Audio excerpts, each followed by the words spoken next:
Hello everyone, welcome back. So in previous session we have discussed that what are those factors which drives someone to be an entrepreneur and how those factors help an aspiring entrepreneur to decide on the sector on which he or she can start the entrepreneurial journey.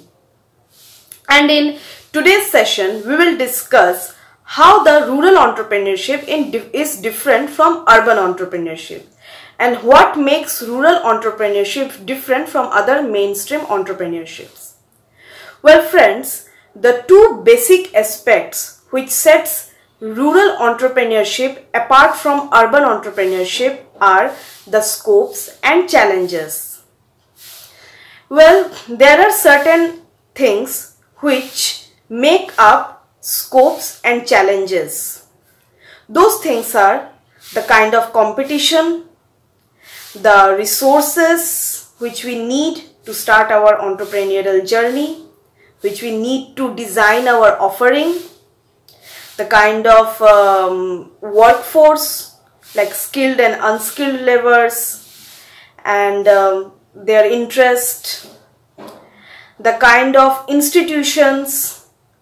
Institutions really play a very important role to herald the entrepreneurship ambience, and there are many other aspects which make up the scopes and challenges.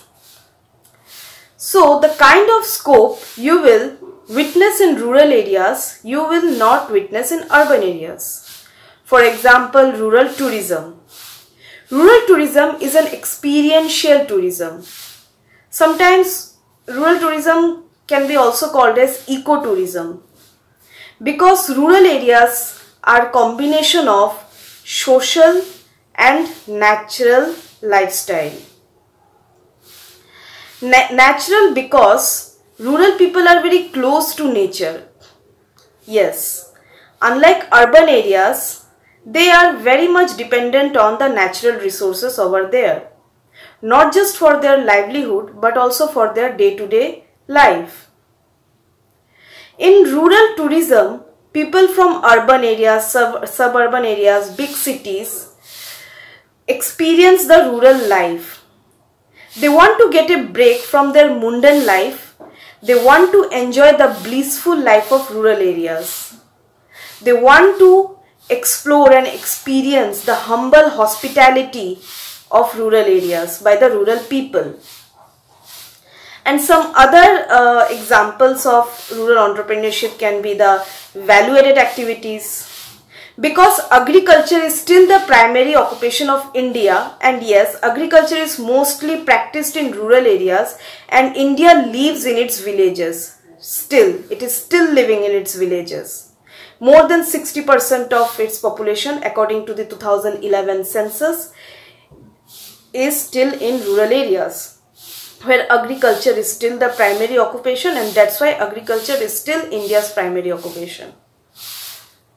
And that's why rural areas have a great scope to start this value-added activities from agriculture producers. And in the same way in urban areas, you have many other scopes. The scope related to the IT sector, and also the scope related to event management.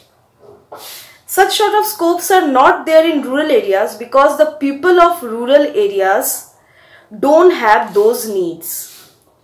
They don't need any event management company to organize any ceremony in their house.